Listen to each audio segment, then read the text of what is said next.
ਅਗਮ records ਦਾ ਧਾਰਮਿਕ ਉਪਰਾਲਾ। ਗੁਰੂ ਜੀ ਦੀ ਸਾਜੀ ਅਤੇ ਨਵਾਜੀ ਹੋਈ ਸਾਧ ਸੰਗਤ, ਵਾਹਿਗੁਰੂ ਜੀ ਕਾ ਖਾਲਸਾ, ਵਾਹਿਗੁਰੂ ਜੀ ਕੀ ਫਤਿਹ।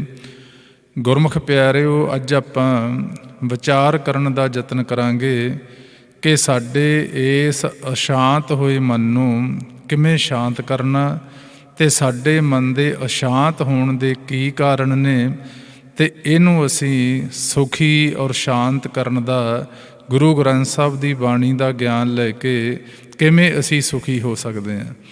ਦੁਨੀਆ ਦੇ ਅੰਦਰ ਦੋ ਤਰ੍ਹਾਂ ਦਾ ਗਿਆਨ ਹੈ, ਇੱਕ ਹੈ ਦੁਨਿਆਵੀ ਗਿਆਨ, ਦੂਸਰਾ ਹੈ ਬ੍ਰਹਮ ਦਾ ਗਿਆਨ, ਸੱਚ ਦਾ ਗਿਆਨ, ਪਰਮਾਤਮਾ ਦਾ ਗਿਆਨ।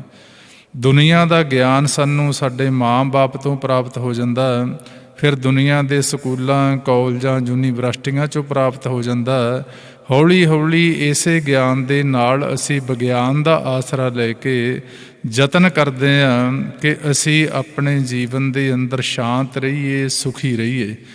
ਪਰ ਬਹੁਤ ਸਾਰੇ ਯਤਨ ਕਰਨ ਦੇ ਬਾਵਜੂਦ ਵੀ, ਭਾਵੇਂ ਗਿਆਨ ਨੇ ਸਾਨੂੰ ਬਹੁਤ ਸਾਰਾ ਅੱਜ ਸੁੱਖ ਸਾਧਨ ਦਿੱਤੇ ਹੋਏ ਆ, ਪਰ ਫਿਰ ਵੀ ਸੰਸਾਰ ਦੀ ਜਿਹੜੀ ਹਾਲਤ ਆ ਇਸ ਤਰ੍ਹਾਂ ਆਪਣੇ ਮਨਾਂ ਦੀ ਹੋਈ ਪਈ ਆ, ਜਿਵੇਂ ਕਿਸੇ ਮਛਲੀ ਨੂੰ ਪਾਣੀ 'ਚੋਂ ਕੱਢ ਕੇ ਬਾਹਰ ਰੇਤ ਦੇ ਉੱਪਰ ਸੁੱਟ ਦਿਓ, ਉਹ ਤੜਫੀ ਜਾਂਦੀ ਹੈ। ਜਦੋਂ ਆਪਾਂ ਸੰਸਾਰ ਦੀ ਜਾਂ ਆਪਣੇ ਮਨ ਦੀ ਹਾਲਤ ਵੇਖਦੇ ਹਾਂ, ਗੁਰੂ ਨਾਨਕ ਸਾਹਿਬ ਮਹਾਰਾਜ ਦੇ ਪਾਵਨ ਬਚਨ ਸਾਨੂੰ ਚੇਤੇ ਆਉਂਦੇ ਨੇ, ਨਾਨਕ ਦੁਖੀਆ ਸਭ ਸੰਸਾਰ। ਅਤੇ ਸਾਡੇ ਦੁੱਖਾਂ ਦਾ ਕਾਰਨ ਕੀ ਆ, ਉਹ ਵੀ ਪਾਤਸ਼ਾਹ ਨੇ ਗੁਰਬਾਣੀ 'ਚ ਸਾਨੂੰ ਸਮਝਾਇਆ ਕਿ ਅੰਧਕਾਰ ਸੁਖ ਕਵੇ ਨਾ ਸੋਈ ਹੈ, ਰਾਜਾ ਰੰਕ ਦੋ ਮਿਲ ਰੋਈ ਹੈ। ਕਿ ਜਿੰਨਾ ਚਿਰ ਅਸੀਂ ਅਗਿਆਨਤਾ ਦੇ ਹਨੇਰੇ 'ਚ ਹਾਂ, ਚਾਹੇ ਕੋਈ ਰਾਜਾ ਹੈ, ਚਾਹੇ ਕੋਈ ਗਰੀਬ ਆ, ਇੱਥੇ ਸਾਰੇ ਰੋ ਰਹੇ ਆ। ਅਤੇ ਜੋ ਪੈ ਰਸਨਾ ਰਾਮ ਨਾ ਕਹਿਬੋ, ਆਵਤ ਜਾਵਤ ਰੋਬਤ ਰਹਿਬੋ। ਜਦੋਂ ਦੁਨੀਆ ਦੇ ਗਿਆਨ ਅਤੇ ਵਿਗਿਆਨ ਦੇ ਬਹੁਤ ਸਾਰੇ ਸਾਧਨ ਹੋਣ ਦੇ ਬਾਵਜੂਦ ਵੀ ਸਾਡੇ ਮਨ ਨੂੰ ਸ਼ਾਂਤੀ ਨਹੀਂ ਆਉਂਦੀ, ਫਿਰ ਜੀਵ ਵਿਚਾਰੇ ਆਸਰਾ ਲੈਂਦੇ ਨੇ ਧਰਮ ਦੇ ਗਿਆਨ ਦਾ, ਫਿਰ ਧਰਮ ਦੇ ਰਸਤੇ ਚੱਲਦੇ ਆ। ਹੁਣ ਜਦੋਂ ਧਰਮ ਦੇ ਗਿਆਨ ਦੇ ਆਪਾਂ ਰਸਤੇ ਚੱਲਦੇ ਹਾਂ, ਇੱਧਰ ਵੀ ਜੇ ਪੂਰਾ ਟੀਚਰ ਨਹੀਂ ਮਿਲਦਾ, ਪੂਰੇ ਗੁਰੂ ਦਾ ਗਿਆਨ ਸਾਨੂੰ ਨਹੀਂ ਮਿਲਦਾ, ਧਰਮ ਦੇ ਰਸਤੇ ਚੱਲ ਕੇ ਵੀ ਇਨਸਾਨਾਂ ਨੂੰ ਉਹ ਸੁੱਖ ਸ਼ਾਂਤੀ ਦੀ ਪ੍ਰਾਪਤੀ ਨਹੀਂ ਹੋ ਰਹੀ। ਭਾਵੇਂ ਅੱਜ ਸੰਸਾਰ 'ਚ ਆਪਾਂ ਵੇਖ ਰਹੇ ਹਾਂ, ਧਾਰਮਿਕ ਸਥਾਨਾਂ 'ਤੇ ਬੜੀਆਂ ਭੀੜਾਂ ਨੇ, ਬਹੁਤ ਸਾਰੇ ਧਰਮ ਦੇ, ਜਿਹੋ ਜਿਹੇ ਧਰਮ 'ਚ ਕੋਈ ਪੈਦਾ ਹੋਇਆ, ਧਰਮ ਦੇ ਕਰਮ ਕਰਦੇ ਆ, ਪਰ ਕਈ ਵਾਰ ਪੂਰਨ ਗੁਰੂ ਦੀ, ਪੂਰਨ ਸੰਤ ਦੀ, ਪੂਰਨ ਗੁਰਮੁਖ ਦੀ, ਪੂਰਨ ਗੁਰੂ ਦੀ ਸੰਗਤ ਨਾ ਹੋਣ ਕਰਕੇ ਅਤੇ ਇਨਸਾਨ ਧਰਮ ਦੇ ਰਸਤੇ ਚੱਲ ਕੇ ਵੀ ਜਦੋਂ ਸ਼ਾਂਤੀ ਨਹੀਂ ਮਿਲਦੀ, ਤਾਂ ਉਹ ਧਰਮ ਦੇ ਰਸਤੇ ਤੋਂ ਵਾਪਸ ਆਉਣੇ ਸ਼ੁਰੂ ਹੋ ਜਾਂਦੇ ਆ। ਇਹੀ ਕਾਰਨ ਆ ਸਾਡੀ ਜਿਹੜੀ ਆਉਣ ਵਾਲੀ ਪੀੜ੍ਹੀ ਆ, ਉਹ ਧਰਮ ਦੇ ਰਸਤੇ ਤੋਂ ਦੂਰ ਜਾ ਰਹੀ ਆ। ਪਰ ਜਦੋਂ ਅਸੀਂ ਗੁਰੂ ਗ੍ਰੰਥ ਸਾਹਿਬ ਦੀ ਬਾਣੀ ਪੜ੍ਹਦੇ ਹਾਂ, ਇੱਧਰ ਸਾਨੂੰ ਪਰਮਾਤਮਾ ਦਾ, ਬ੍ਰਹਮ ਦਾ, ਸੱਚ ਦਾ ਗਿਆਨ ਦਿੱਤਾ ਗਿਆ, ਸਾਡੇ ਮੂਲ ਦਾ ਗਿਆਨ ਦਿੱਤਾ ਗਿਆ। ਸਾਡੇ ਜਿਹੜੇ ਦੁੱਖ ਨੇ, ਮਨ ਦੇ ਅਸ਼ਾਂਤ ਹੋਣ ਦੇ ਕਾਰਨ ਦੱਸੇ ਗਏ ਆ, ਕਿਉਂਕਿ ਆਮ ਜੀਵ ਨੂੰ ਤਾਂ ਪਤਾ ਹੀ ਨਹੀਂ ਹੈ। ਇਹ ਤਾਂ ਪਤਾ ਵੀ ਕਿ ਸਾਡਾ ਮਨ ਸ਼ਾਂਤ ਨਹੀਂ ਹੈ, ਮਨ ਸੁਖੀ ਨਹੀਂ ਹੈ, ਪਰ ਮਨ ਬਾਰੇ ਗਿਆਨ ਨਾ ਹੋਣ ਕਰਕੇ, ਮਨ ਦੇ ਅਸ਼ਾਂਤ ਹੋਣ ਦੇ ਕਾਰਨਾਂ ਦਾ ਨਾ ਪਤਾ ਹੋਣ ਕਰਕੇ, ਧਰਮ ਦੇ ਕਰਮ ਕਰਦਾ ਵੀ ਜੀਵ ਉਸ ਸੁੱਖ ਆਨੰਦ ਦੀ ਪ੍ਰਾਪਤੀ ਨਹੀਂ ਕਰਦਾ ਜਿਹਦੀ ਇੱਛਾ ਲੈ ਕੇ ਆਪਾਂ ਚੱਲਦੇ ਹਾਂ। ਪਰ ਜਦੋਂ ਗੁਰੂ ਬਾਣੀ ਅਨੁਸਾਰ ਅਸੀਂ ਫਿਰ ਸੰਗਤ ਰੂਪ ਕਲਾਸ ਦੇ ਅੰਦਰ, ਸੰਗਤ ਰੂਪੀ ਸਕੂਲ ਦੇ ਅੰਦਰ ਆਪਾਂ ਹਾਜ਼ਰ ਹੁੰਦੇ ਹਾਂ, ਜੋ ਆਪਾਂ ਨੂੰ ਹੁਕਮ ਹੈ, ਜੇ 100 ਚੰਦਾ ਉਗਵੈ ਸੂਰਜ ਚੜ੍ਹੇ ਹਜ਼ਾਰ, ਇਤੇ ਚਾਨਣ ਹੁੰਦਿਆਂ ਗੁਰਬਿਨ ਘੋਰ ਅੰਧਾਰ। ਫਿਰ ਗੁਰਬਾਣੀ ਸਾਨੂੰ ਦੱਸਦੀ ਆ ਕਿ ਸਾਡੇ ਮਨ ਦੇ ਅਸ਼ਾਂਤ ਹੋਣ ਦਾ ਕਾਰਨ ਹੈ ਸਾਡੇ ਮਨ ਦੇ ਵਿਚਾਰ। ਵਿਚਾਰਾਂ ਦੇ ਅੰਦਰ ਦੁੱਖ ਹੈ ਅਤੇ ਵਿਚਾਰਾਂ ਦੇ ਅੰਦਰ ਹੀ ਸੁੱਖ ਹੈ। ਅਤੇ ਇਹ ਹੁਣ ਵਿਚਾਰ ਕਿੱਥੋਂ ਪੈਦਾ ਹੁੰਦੇ ਆ, ਇਹ ਸਾਨੂੰ ਸ਼ੁਰੂ ਤੋਂ ਲੈ ਕੇ ਗੁਰਬਾਣੀ ਅਨੁਸਾਰ ਖੋਜ ਕਰਨ ਦੀ ਲੋੜ ਹੈ। ਪਾਤਸ਼ਾਹ ਫਿਰ ਗੁਰਬਾਣੀ 'ਚ ਸਮਝਾਉਂਦੇ ਨੇ, ਪੰਚ ਦੂਤ ਚਿਤ ਬੇ ਬੇਕਾਰਾ, ਮੋਹ ਮਾਇਆ ਕਾ ਇਹ ਪਸਾਰਾ। ਕਿ ਭਾਈ ਤੁਹਾਡੇ ਮਨ ਸਰੀਰ ਦੇ ਅੰਦਰ 5 ਦੂਤ ਰਹਿੰਦੇ ਨੇ, ਜਿਨ੍ਹਾਂ ਨੂੰ ਕਾਮ, ਕ੍ਰੋਧ, ਲੋਭ, ਮੋਹ, ਅਹੰਕਾਰ ਦਾ ਨਾਂ ਦਿੱਤਾ ਜਾਂਦਾ, ਜਿਹੜੇ ਹਰ ਸਮੇਂ ਤੁਹਾਡੇ ਮਨ ਦੇ ਅੰਦਰ ਵਿਚਾਰ ਪੈਦਾ ਕਰਦੇ ਆ। ਤੇ ਵਿਚਾਰ ਵੀ ਇੰਨੇ ਪੈਦਾ ਕਰ ਦਿੰਦੇ ਆ, ਆਪਾਂ ਕਿਤੇ ਪ੍ਰੈਕਟੀਕਲ ਕਰਕੇ ਵੇਖੋ, ਸਵਾਸ ਅੰਦਰ ਜਾ ਕੇ ਬਾਹਰ ਆਉਣ ਤੱਕ ਕੁਝ ਕੁ ਸਕਿੰਟ ਲੱਗਦੇ ਆ, ਉਦੋਂ ਵੀ ਸਾਡਾ ਮਨ ਵਿਚਾਰਾਂ ਤੋਂ ਰਹਿਤ ਨਹੀਂ ਹੁੰਦਾ। ਅਸੀਂ ਧਾਰਮਿਕ ਗ੍ਰੰਥ ਪੜ੍ਹਦੇ ਹਾਂ, ਗੁਰੂ ਦੀ ਬਾਣੀ ਪੜ੍ਹਦੇ ਹਾਂ, ਉਦੋਂ ਵੀ ਸਾਡਾ ਮਨ ਵਿਚਾਰਾਂ ਤੋਂ ਰਹਿਤ ਨਹੀਂ ਹੁੰਦਾ। ਅਸੀਂ ਬੈਠ ਕੇ ਪ੍ਰਮਾਤਮਾ ਦਾ ਭਜਨ ਬੰਦਗੀ ਕਰਨ ਲੱਗਦੇ ਹਾਂ, ਉਦੋਂ ਵੀ ਸਾਡਾ ਮਨ ਸ਼ਾਂਤ ਨਹੀਂ ਹੁੰਦਾ।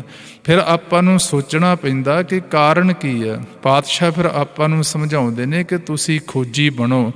ਜਦੋਂ ਤੁਹਾਨੂੰ ਇਸ ਗੱਲ ਦਾ ਪਤਾ ਲੱਗ ਗਿਆ ਕਿ 5 ਦੂਤ ਚਿਤ ਬੇਕਾਰਾ, ਮਾਇਆ ਮੋਹ ਕਾ ਇਹ ਪਸਾਰਾ, ਫਿਰ ਅਸੀਂ ਪਰਮਾਤਮਾ ਦੀ ਬਾਣੀ ਪੜ੍ਹਦੇ ਹੋਏ ਸੱਚ ਦਾ ਗਿਆਨ ਲੈਣ ਵਾਸਤੇ ਸੰਤਾਂ ਦੀ, ਭਗਤਾਂ ਦੀ, ਗੁਰਮੁਖਾਂ ਦੀ ਸੰਗਤ ਕਰਦੇ ਹਾਂ। ਪਰ ਉਹ ਵੀ ਜੇ ਸਾਨੂੰ ਸਹੀ ਟੀਚਰ ਨਹੀਂ ਮਿਲਦੇ, ਸਾਡਾ ਧਰਮ ਦੇ ਰਸਤੇ ਚੱਲਿਆ ਹੋਇਆ ਜਿਹੜਾ ਕਾਰਜ ਆ ਉਹ ਸਫਲ ਨਹੀਂ ਹੁੰਦਾ। ਜਦੋਂ ਵਾਹਿਗੁਰੂ ਦੀ ਕਿਰਪਾ ਫਿਰ ਸਾਡੇ 'ਤੇ ਹੁੰਦੀ, ਐਸੇ ਗੁਰਮੁਖਾਂ ਦੀ ਸਾਨੂੰ ਸੰਗਤ ਹੁੰਦੀ, ਜਿਨ੍ਹਾਂ ਨੂੰ ਗੁਰਬਾਣੀ ਦੇ ਅੰਦਰ ਸੰਤ ਕਹਿੰਦੇ ਨੇ, ਜਿਨ੍ਹਾਂ ਦੀ ਨਿਸ਼ਾਨੀ ਦੱਸੀ ਹੋਈ ਆ, ਜਿਨ੍ਹਾਂ ਸਾਸ ਗਰਾਸ ਨਾ ਵਿਸਰੈ, ਹਰ ਨਾਮਾ ਮਨ ਮੰਤ, ਧੰਨ ਸੇ ਸਈ ਨਾਨਕਾ ਪੂਰਨ ਸੋਈ ਸੰਤ, ਜਿਨ੍ਹਾਂ ਦੀ ਡਿਊਟੀ ਆ ਆਪੋ ਸੰਤ ਪਿਆਰਿਓ, ਅਕਥ ਕੀ ਕਰਹਿ ਕਹਾਣੀ ਅਕਥ ਕੇਰੀ ਕਿਤ ਦੁਆਰੈ ਭਾਈ ਹੈ। ਮਾਲਕ ਦੇ ਅੱਗੇ ਅਰਦਾਸਾਂ ਬੇਨਤੀਆਂ ਜੋਦੜੀਆਂ ਕਰਨ ਦੇ ਨਾਲ ਸਾਨੂੰ ਐਸੇ ਗੁਰਮੁਖਾਂ ਦਾ ਸੰਗ ਪ੍ਰਾਪਤ ਹੁੰਦਾ। ਫਿਰ ਜਿਹੜੇ ਗੁਰਬਾਣੀ ਅਨੁਸਾਰ ਸਾਨੂੰ ਸਮਝਾਉਂਦੇ ਨੇ ਕਿ ਭਾਈ ਜੇ ਤੁਸੀਂ ਸ਼ਾਂਤ ਹੋਣਾ ਚਾਹੁੰਦੇ ਹੋ ਤਾਂ ਤੁਹਾਨੂੰ ਆਪਣੇ ਵਿਚਾਰਾਂ ਦਾ ਰੋਕਣਾ ਬਹੁਤ ਜ਼ਰੂਰੀ ਹੈ। ਹੁਣ ਵਿਚਾਰ ਰੁਕਦੇ ਨਹੀਂ, ਫਿਰ ਸਾਨੂੰ ਗੁਰਬਾਣੀ ਦੁਆਰਾ ਇਹ ਗਿਆਨ ਦਿੱਤਾ ਜਾਂਦਾ ਕਿ ਮਨ ਨੂੰ ਰੋਕਣ ਵਾਸਤੇ, ਮਨ ਨੂੰ ਆਸਰਾ ਦੇਣ ਵਾਸਤੇ ਤੁਹਾਨੂੰ ਸ਼ਬਦ ਦੀ ਲੋੜ ਆ, ਜਿਸ ਨੂੰ ਆਪਾਂ ਸੁਖਮਨੀ ਸਾਹਿਬ ਦੀ ਬਾਣੀ 'ਚ ਪੜ੍ਹਦੇ ਹਾਂ, ਜਿਉਂ ਮੰਦਰ ਕੋ ਥੰਮੈ ਥੰਮਨ, ਤਿਉਂ ਗੁਰ ਕਾ ਸ਼ਬਦ ਮਨੇ ਅਸਥੰਮਨ। ਫੇਰ ਸਾਨੂੰ ਗੁਰਬਾਣੀ ਦੁਆਰਾ ਸਮਝਾਇਆ ਜਾਂਦਾ ਕਿ ਜੋ ਆਪਾਂ ਸਾਰੀ ਗੁਰਬਾਣੀ ਦਾ ਤੱਤਸਾਰ ਪਾਤਸ਼ਾਹ ਨੇ ਸਮਝਾਇਆ ਕਿ ਘਰ ਸੁਖ ਵਸਿਆ, ਬਾਹਰ ਸੁਖ ਪਾਇਆ, ਕਹੋ ਨਾਨਕ ਗੁਰ ਮੰਤਰ ਦਰੜਾਇਆ। ਜਿੱਥੇ ਅਸੀਂ ਗੁਰਬਾਣੀ ਪੜ੍ਹਨੀ ਆ, ਧਰਮ ਦੇ ਕਰਮ ਕਰਨੇ ਆ, ਉੱਥੇ ਸਾਨੂੰ ਇਹ ਵੀ ਹੁਕਮ ਕੀਤਾ ਜਾਂਦਾ ਗੁਰਬਾਣੀ ਅੰਦਰ ਕਿ ਤੁਸੀਂ ਗੁਰਮੰਤਰ ਨੂੰ ਦ੍ਰਿੜ ਕਰਨਾ। ਉਨਾ ਚਿਰ ਗੁਰਮੰਤਰ ਜਪੀ ਜਾਣਾ ਜਿੰਨਾ ਚਿਰ ਤੁਹਾਡੀ ਰਸਨਾ ਤੇ ਅੰਮ੍ਰਿਤ ਰਸ ਆਉਂਦਾ ਨਹੀਂ। ਬਾਰ ਪ੍ਰਭ ਜਪੀਐ, ਪੀ ਅੰਮ੍ਰਿਤ ਇਹੋ ਮਨ ਤੰਤਰ ਪੀਐ।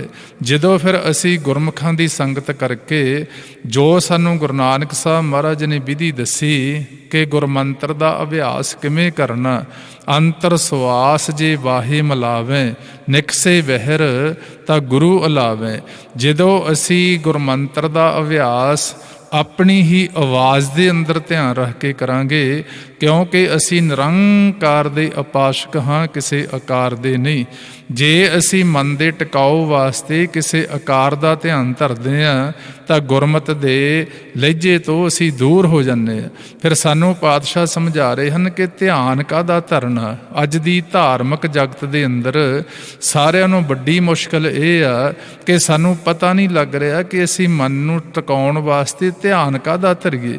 ਜੇ ਸਹੀ ਟੀਚਰ ਨਹੀਂ ਮਿਲਿਆ ਤਾਂ ਅਸੀਂ ਆਕਾਰਾਂ ਦੀ ਪੂਜਾ ਵੱਲ ਚੱਲ ਪੈਂਦੇ ਹਾਂ, ਜਿੰਨਾ ਚਿਰ ਪਰਮਾਤਮਾ ਦਾ ਭੇਦ ਨਹੀਂ, ਜਿਸ ਨੂੰ ਪਾਤਸ਼ਾਹ ਗੁਰੂ ਗੋਬਿੰਦ ਸਿੰਘ ਮਹਾਰਾਜ ਰੋਜ਼ ਸਮਝਾਉਂਦੇ ਨੇ, ਕੋ ਬਤਾਨ ਕੋ ਪੂਜਤ ਹੈ ਪਸ, ਕੋ ਮਿਰਤਾਨ ਕੋ ਪੂਜਨ ਧਾਇਓ, ਕੂਰ ਕਿਰਿਆ ਉਰਜਿਓ ਸਭ ਹੀ ਜਗ, ਸ੍ਰੀ ਭਗਵਾਨ ਕੋ ਭੇਦ ਨਾ ਪਾਇਓ। ਸਾਡਾ ਮਾਲਕ ਨਿਰਾਕਾਰ ਹੈ, ਆਕਾਰ ਤੋਂ ਰਹਿਤ ਹੈ, ਨਿਰਗੁਣ ਹੈ, ਪਰ ਸਾਨੂੰ ਗਿਆਨ ਦਿੱਤਾ ਗਿਆ ਕਿ ਤੁਹਾਡੇ ਮਨ ਦੀ ਇਕਾਗਰਤਾ ਵਾਸਤੇ ਤੁਸੀਂ ਆਪਣੀ ਹੀ ਆਵਾਜ਼ ਦੇ ਅੰਦਰ ਧਿਆਨ ਟਿਕਾਉਣਾ। ਧੁਨ ਮੈਂ ਧਿਆਨ ਮੈਂ ਜਾਣਿਆ, ਗੁਰਮੁਖ ਅਕਥ ਕਹਾਣੀ। ਜਦੋਂ ਫਿਰ ਅਸੀਂ ਇਹ ਸਿੱਖ ਲੈਂਦੇ ਹਾਂ, ਇਸ ਵਿਧੀ ਦੁਆਰਾ ਅਭਿਆਸ ਕਰਦੇ ਹਾਂ, ਹੌਲੀ ਹੌਲੀ ਸਾਡਾ ਮਨ ਜਦੋਂ ਗੁਰਮੰਤਰ ਜਪਦੇ ਸਾਡਾ ਆਪਣੀ ਆਵਾਜ਼ ਦੇ ਅੰਦਰ ਲੀਨ ਹੋਣ ਸਿੱਖ ਗਿਆ ਮਨ, ਤੇ ਵਾਹਿਗੁਰੂ ਜੀ ਕਿਰਪਾ ਕਰਨਗੇ, ਸਾਡੇ ਜਿਹੜਾ ਵਿਚਾਰਾਂ ਦਾ ਚੱਲ ਰਿਹਾ ਅੰਦਰ ਵਹਾ ਦਰਿਆ ਵਿਚਾਰਾਂ ਦਾ ਭਵ ਸਾਗਰ, ਹੌਲੀ ਹੌਲੀ ਇਹ ਸ਼ਾਂਤ ਹੋਊਗਾ।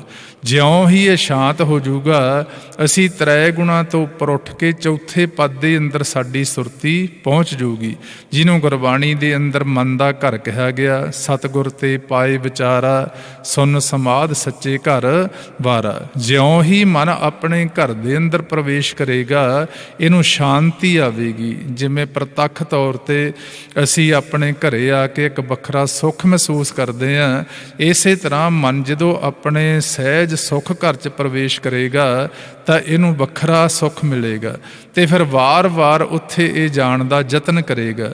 ਉੱਥੇ ਬੈਠਿਆਂ ਬੈਠਿਆਂ ਫਿਰ ਜਦੋਂ ਤ੍ਰੈ ਗੁਣਾ ਤੋਂ ਉੱਪਰ ਉੱਠ ਖੜੇ ਚੌਥੇ ਪਦ 'ਚ ਤੁਰਿਆ ਅਵਸਥਾ 'ਚ ਸਾਡਾ ਮਨ ਸੁਰਤੀ ਪਹੁੰਚ ਗਈ, ਫਿਰ ਸਾਡੇ ਇਸੇ ਸਰੀਰ ਦੇ ਅੰਦਰੋਂ ਸਾਨੂੰ ਧੁਨਾਂ ਦੇ ਰੂਪ ਦੇ ਅੰਦਰ ਜੋ ਸਾਡੇ ਅੰਦਰ ਮਾਲਕ ਦੀਆਂ ਆਵਾਜ਼ਾਂ ਚੱਲ ਰਹੀਆਂ ਨੇ ਉਹ ਸੁਣਨੀਆਂ ਸ਼ੁਰੂ ਹੋ ਜਾਣਗੀਆਂ। ਇੱਕ ਸਮਾਂ ਇਹੋ ਜਿਹਾ ਬਣ ਜਾਏਗਾ ਜਦੋਂ ਸਾਡੇ ਅੰਦਰ ਨਾਦ ਪ੍ਰਗਟ ਹੋ ਜਾਏਗਾ, ਜਿਹਨੂੰ ਗੁਰਬਾਣੀ ਦੇ ਅੰਦਰ ਅਕਾਲ ਪੁਰਖ ਦੇ ਚਰਨ ਕਹੇ ਆ। ਜਦੋਂ ਸਾਡੀ ਸੁਰਤੀ ਉਸ ਚਰਨਾਂ ਦੇ ਨਾਲ ਜੁੜ ਗਈ, ਉਹਦਾ ਫਿਰ ਪੰਚਮ ਪਾਤਸ਼ਾਹ ਦੇ ਬਚਨ ਆਪਾਂ ਪੜ੍ਹਦੇ ਹਾਂ, ਸੁਨ ਸਮਾਦ ਅਨਹਤ ਤੈ ਨਾਦ, ਕਹਿਣ ਨਾ ਜਾਈ ਅਚਰਜ ਬਸਮਾਦ। ਚਰਨ ਕਮਲ ਕੀ ਮੌਜ में ਕਉ ਕੈਸੇ ਅਨੁਮਾਨ, ਕਹਿਬੇ ਕੋ ਸੋਭਾ ਨਹੀਂ ਦੇਖਾ ਹੀ ਪ੍ਰਵਾਨ। ਫਿਰ ਸਮਾਂ ਇਹੋ ਜਿਹਾ ਬਣ ਜਾਏਗਾ, ਸਾਡੀ ਉਹ ਸੁਰਤੀ ਉਸ ਆਵਾਜ਼ ਦੇ ਨਾਲ ਜੁੜ ਕੇ ਆਪਣੇ ਅਸਲੀ ਘਰ ਦੇ ਅੰਦਰ ਪਹੁੰਚ ਜਾਊਗੀ, ਜਿਹਨੂੰ ਗੁਰਬਾਣੀ ਦੇ ਅੰਦਰ ਸੱਚਖੰਡ ਦਾ ਨਾਮ ਦਿੱਤਾ ਗਿਆ, ਬੇਗਮਪੁਰਾ ਸ਼ਹਿਰ ਦਾ ਨਾਮ ਦਿੱਤਾ ਗਿਆ, ਸੱਚਖੰਡ ਪ੍ਰਲੋਕ ਦਾ ਨਾਮ ਦਿੱਤਾ ਗਿਆ, ਜਿੱਥੋਂ ਸਾਨੂੰ ਮਾਲਿਕ ਨੇ ਇਹ ਖੇਡ ਖੇਡਣ ਵਾਸਤੇ ਭੇਜਿਆ। ਉਹ ਆਵਾਜ਼ ਪ੍ਰਕਾਸ਼ ਪਰਮਾਤਮਾ ਦੇ ਮੁਖ ਚੋਂ ਚੱਲ ਰਹੀ ਆ, ਜਿਹਨੂੰ ਕਵਾਊ ਦੀ ਬੋਲੀ ਵੀ ਆਪਾਂ ਕਹਿੰਦੇ ਆ। ਉਹ ਸਾਡੀ ਸੁਰਤੀ ਨੂੰ ਚੁੱਕ ਕੇ ਉਸ ਮਾਲਕ ਤੱਕ ਲੈ ਜਾਏਗੀ, ਅਸੀਂ ਆਪਣੇ ਮੂਲ 'ਚ ਅਭੇਦ ਹੋ ਜਾਵਾਂਗੇ।